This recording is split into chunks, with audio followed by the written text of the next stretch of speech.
जैसा कि दोस्तों मैं आप सभी को बीएचयू बीएससी एंट्रेंस एग्ज़ाम की तैयारी करा रहा हूं और ये हमारा बायोलॉजी से रिलेटेड टेस्ट सीरीज़ नंबर 13 है और मोस्ट इम्पॉर्टेंट टेस्ट सीरीज़ है, क्योंकि इसमें हम ऐसे टॉपिक को आज डिस्कस करेंगे जिस पे बहुत ही कम आपको वीडियो देखने को मिलते हैं और इस टॉपिक से 1 या 2 क्वेश्चन हर साल पूछे जाते हैं। तो हमारा आज का टॉपिक है पौधों में परिवहन अर्थात ट्रांसपोर्टेशन इन प्लांट। तो वीडियो को ध्यान से देखिएगा, वीडियो के लास्ट में बहुत ही इंपॉर्टेंट क्वेश्चन दिए गए हैं। तो बिना देर किए वीडियो को स्टार्ट करते हैं। तो सबसे पहला क्वेश्चन है, when two types of molecules cross the membrane in opposite direction it is called. यानी कि दो विपरीत प्रकार के कण जब दो अलग अलग दिशाओं में मेम्ब्रेन को क्रॉस करते हैं तो उसे हम क्या कहते हैं। तो यहाँ पर आपके दिमाग में ऑस्मोसिस आ रहा होगा अर्थात परासरण, बट परासरण में एक ही मॉलिक्यूल एक ही दिशा की ओर मूव करता है और यूनिपोर्ट में भी एक ही मॉलिक्यूल एक दिशा की ओर मूव करता है, बट सिम्पोर्ट और एंटीपोर्ट में 2 मॉलिक्यूल होते हैं और एंटीपोर्ट में विपरीत दिशाओं में करते हैं। तो right option C antiport. Question number 2 है, which process is not the means of transport in plants. इसमें से कौन सी क्रिया पौधों में परिवहन का कार्य नहीं करती।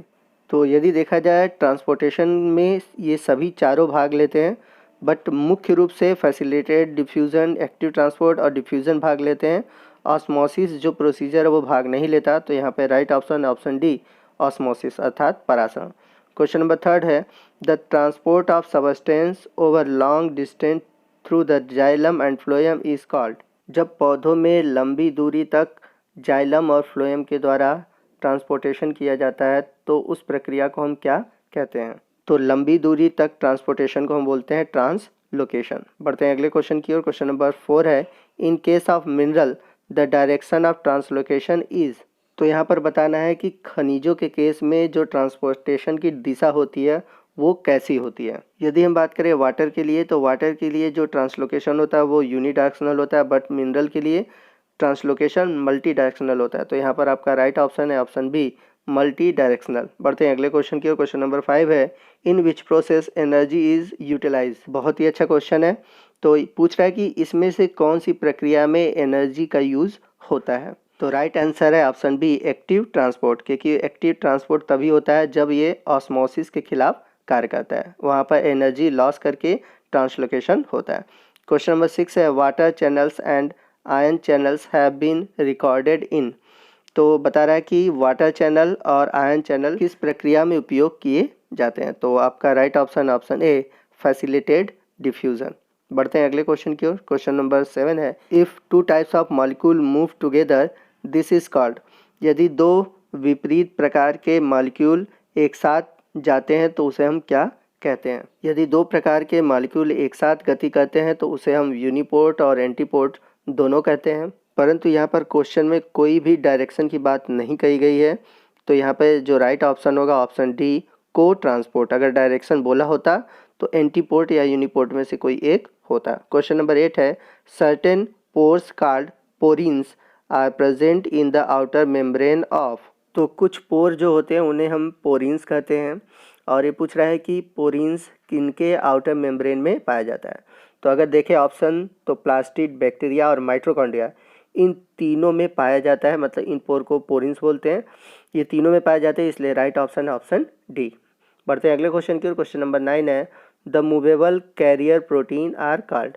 तो जो कैरियर प्रोटीन होते हैं जो मूव करते हैं उन्हें हम क्या बोलते हैं। तो उन्हें हम कहते हैं पम्प्स। तो जो पम्प्स प्रोटीन होते हैं ये प्रोडक्ट के साथ साथ चलते हैं। बढ़ते हैं अगले क्वेश्चन की ओर। क्वेश्चन नंबर 10 है, what is true about active transport. तो आपको बताना है कि एक्टिव ट्रांसपोर्ट के लिए क्या सही है, आपको बताना है। तो नीचे से ऑप्शन की ओर चलते हैं, they have stable carrier protein, गलत है, ये मूवेबल प्रोटीन होते हैं। स्लोअर देन पासिव ट्रांसपोर्ट, गलत है, फास्टर देन पासिव ट्रांसपोर्ट होते हैं। They do not require energy, गलत है, इन्हें एनर्जी की ज़रूरत होती है।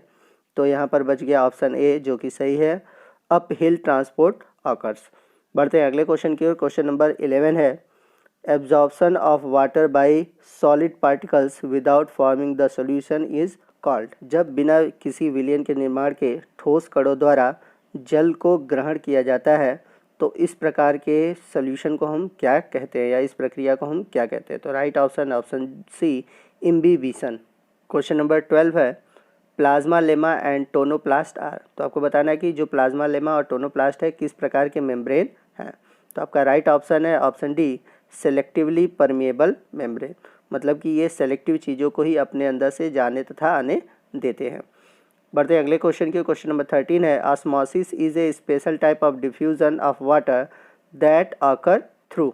तो पूछ रहा है कि ऑस्मोसिस एक विशेष प्रकार का डिफ्यूज़न है, तो ये किसके थ्रू होता है। तो हम सभी जानते हैं जो परासरण होता है वो अर्धपारगम्य झिल्ली अर्थात सेमी परमेबल मेम्ब्रेन के द्वारा होता है। तो आपका राइट ऑप्शन है option C. The relationship between water solute and pressure potential is. तो आपको सॉल्यूट, प्रेशर पोटेंशियल और वाटर के बीच रिलेशन बताना है। तो आपका जो राइट ऑप्शन है ऑप्शन ए है, psi W equal to psi S plus psi P. यही इक्वेशन बताता है वाटर, सॉल्यूट और प्रेशर पोटेंशियल के बीच रिलेशनशिप को। बढ़ते हैं अगले क्वेश्चन की ओर। क्वेश्चन नंबर 15 है, if the external solution is more dilute than the cytoplasm it is. तो कह रहा है कि कोशिका के बाहर यदि किसी सॉल्यूशन को रखा गया और वो डाइल्यूट हो साइटोप्लाज्म से, तो ऐसे सॉल्यूशन को क्या बोलेंगे। तो ऐसे सॉल्यूशन को हम बोलते हैं हाइपोटोनिक सॉल्यूशन। मतलब कि कोशिका जिसमें रखा गया उसकी सांद्रता कम है, तो ऐसा सॉल्यूशन कहलाता है हाइपोटोनिक सॉल्यूशन। क्वेश्चन नंबर 16 है, विच वन इज़ ट्रू। तो यहाँ पर राइट ऑप्शन है option B, DPD equal to OP minus WP. तो diffusion pressure deficit equal to osmotic pressure minus wall pressure, और वाल प्रेशर को हम ट्रेजर प्रेशर भी कहते हैं। बढ़ते हैं अगले क्वेश्चन की ओर। क्वेश्चन नंबर 17 है, इन हाइपोटोनिक सॉल्यूशन।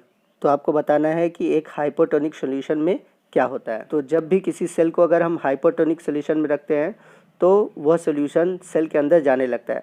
तो जिससे अगर कोई प्लाज्मोलाइज्ड सेल है, मतलब सिकुड़ा हुआ सेल है, तो वो फिर से क्या होगा, डी प्लाज्मोलाइज्ड हो जाएगा। तो यहाँ पर right option option A, the cell get deplasmolysed. बढ़ते हैं अगले क्वेश्चन की ओर। क्वेश्चन नंबर 18 है, in the process of plasmolysis. तो आपको बताना है कि प्लाज्मोलाइसिस प्रक्रिया में क्या होता है। तो प्लाज्मोलाइसिस प्रक्रिया में जो सेल होती है वो फ्लैसिड हो जाती है अर्थात सिकुड़ जाती है। तो यहाँ पर आपके ए और बी दोनों सही हैं। तो इसलिए आपका जो राइट आंसर है, मतलब राइट ऑप्शन है option D, both A and B. बढ़ते हैं अगले क्वेश्चन की ओर। क्वेश्चन नंबर 19 है, the water available to plant is. तो जो जल पौधे के लिए उपस्थित होता है उसे क्या कहते हैं। बहुत ही अच्छा क्वेश्चन है, इसको आप याद रखिएगा। तो मैं आपको बता दे रहा हूँ। तो ज़मीन में जितना पानी होता है उसको बोलते हैं हम होलार्ड, और पौधे जितना जल यूज़ करते हैं उसको बोलते हैं हम क्रिसार्ड, और जो बचा हुआ पानी होता है उसको हम बोलते हैं इकार्ड। तो यहाँ पर पौधों की बात हो रही है, तो हमारा राइट ऑप्शन है ऑप्शन ए, क्रिसार्ड। बढ़ते हैं अगले क्वेश्चन की ओर। क्वेश्चन नंबर 20 है, which type of water is available to plant roots for absorption. तो पौधों के लिए कौन सा जल अवेलेबल होता है और पौधे उसे जड़ों द्वारा एब्जॉर्ब करते हैं। तो बहुत अच्छा क्वेश्चन है, ये भी एग्जाम में बहुत पूछा जाता है। तो राइट ऑप्शन है ऑप्शन डी, कैपिलरी वाटर। पौधे केवल कैपिलरी वाटर को ही यूज़ करते हैं। तो जो ग्रेविटेशनल वाटर होता है वो अंडरग्राउंड वाटर होता है। हाइग्रोस्कोपिक वाटर जो होता है वेपर के फॉर्म में सॉइल के बीच पाया जाता है। बढ़ते हैं अगले क्वेश्चन की ओर। क्वेश्चन नंबर 21 है, in symplast pathway water does not pass from. तो आपको बताना है कि सिम्प्लास्ट पाथवे में वाटर कहाँ से नहीं जाता है। तो सिम्प्लास्ट पाथवे में प्लाज्मोडेस्माटा, प्लाज्मा लेमा और प्रोटोप्लास्ट से होकर वाटर जाता है, बट वैक्यूल से होकर नहीं जाता। तो यहाँ पर राइट ऑप्शन है ऑप्शन ए। क्वेश्चन नंबर 22 है, most accepted transpiration pull theory is related to. बहुत ही अच्छा क्वेश्चन है। तो क्वेश्चन में पूछ रहा है कि जो most accepted transpiration pull theory है वो किससे रिलेटेड है। तो अगर आपने पढ़ा होगा तो राइट ऑप्शन है डी, कोहेसन टेंशन थ्योरी। इस थ्योरी में बताया गया कि जो वाटर होता है, वाटर के मॉलिक्यूल के बीच कोहेसन फोर्स लगता है, जिसके कारण वो एक दूसरे से चिपकते हुए ऊपर की ओर चढ़ते हैं, और इनको ऊपर जाने के लिए एक फोर्स चाहिए होता है जो कि ट्रांसपायरेशन के थ्रू मिलता है। इसलिए इसको हम बोलते हैं ट्रांसपायरेशन पुल थ्योरी। और यहाँ पर जो फोर्स लगता है सेम मॉलिक्यूल के बीच, मतलब वाटर के मॉलिक्यूल के बीच, वो होता है कोहेसन टेंशन। तो इसलिए इसे हम बोलते हैं कोहेसन टेंशन थ्योरी। बढ़ते हैं अगले क्वेश्चन की ओर। क्वेश्चन नंबर 23 है, cohesion tension theory was proposed by. तो आपको बताना है कोहेसन टेंशन थ्योरी, या जिसे हम ट्रांसपायरेशन पुल थ्योरी भी कहते हैं, किसने दिया था। तो इसे दिया था सर्वप्रथम डिक्सन और जॉली ने। तो यहाँ पे सिर्फ डिक्सन दिया है, इसलिए ऑप्शन सी सही है। बढ़ते हैं अगले क्वेश्चन की ओर। क्वेश्चन नंबर 24 है, जो कि मोस्ट इंपॉर्टेंट है, which pathway of water movement in the root is true. तो यहाँ पर आपको बताना है कि पौधों में रूट में जब वाटर मूव करता है तो वो कौन सा पाथवे अपनाता है, मतलब किस रास्ते से होकर गुजरता है। तो आपने देखा होगा कि सबसे पहले वाटर जो एब्जॉर्ब होता है वो एपिडर्मिस से होता हुआ कॉर्टेक्स, कॉर्टेक्स से एंडोडर्मिस, फिर फेरिसाइकल, फिर जाइलम में जाता है। तो आपका राइट ऑप्शन है ऑप्शन बी। क्वेश्चन नंबर 25 है, which one does not participate in apoplastic movement. तो एपोप्लास्टिक मूवमेंट में जो वाटर होता है हर जगह से जाता है, बट कैस्पेरियन स्ट्रिप से होकर नहीं जाता, क्योंकि इसके वॉल में लिग्निन होता है और लिग्निन होने की वजह से ये बहुत मोटा हो जाता है। तो आपका यहाँ पर राइट ऑप्शन है ऑप्शन बी, कैस्पेरियन स्ट्रिप। यहाँ से होकर वाटर मूव नहीं करता। बढ़ते हैं अगले क्वेश्चन की ओर। क्वेश्चन नंबर 26 है, the rate of transpiration is highest in. तो आपको बताना है कि इनमें सबसे अधिक ट्रांसपायरेशन की रेट किस में अधिक होती है, तो होता है एल्म ट्री में। अगर इसकी जगह यूकेलिप्टस रहता तो वो भी राइट आंसर है, इसे बोला जाता है टेररिस्ट ऑफ द अर्थ, तो इसे भी याद रखिएगा। क्वेश्चन नंबर 27 है, which type of transpiration is highest. तो आपको बताना है कि इसमें से सबसे अधिक कौन सा ट्रांसपिरेशन होता है। तो ऑप्शन बी, फोलियर ट्रांसपिरेशन, जिसे हम स्टोमेटल ट्रांसपिरेशन भी कहते हैं। सबसे अधिक जो ट्रांसपिरेशन होता है वो स्टोमेटा के थ्रू होता है, तो राइट ऑप्शन यही है। क्वेश्चन नंबर 28 है, cellulose microfibrils are oriented for the opening and closing of stomata. तो गार्ड सेल में जो माइक्रोफिब्रिल्स होते हैं जो कि स्टोमेटा के खुलने तथा बंद होने के लिए एक विशेष तरह से स्थित होते हैं, जो कि हैं, आपको बताना है कि किस तरह से व्यवस्थित होते हैं। तो राइट ऑप्शन है ऑप्शन ए, रेडियली। बढ़ते हैं अगले क्वेश्चन की। क्वेश्चन नंबर 29 है, in most of the plant the guard cell are. तो आपको बताना है मैक्सिमम जो प्लांट होते हैं उनमें गार्ड सेल, जो स्टोमेटा का सेल होता है गार्ड सेल, वो किस तरह का होता है। तो वो सिंपल सा है, किडनी शेप्ड होता है या बीन शेप्ड होता है।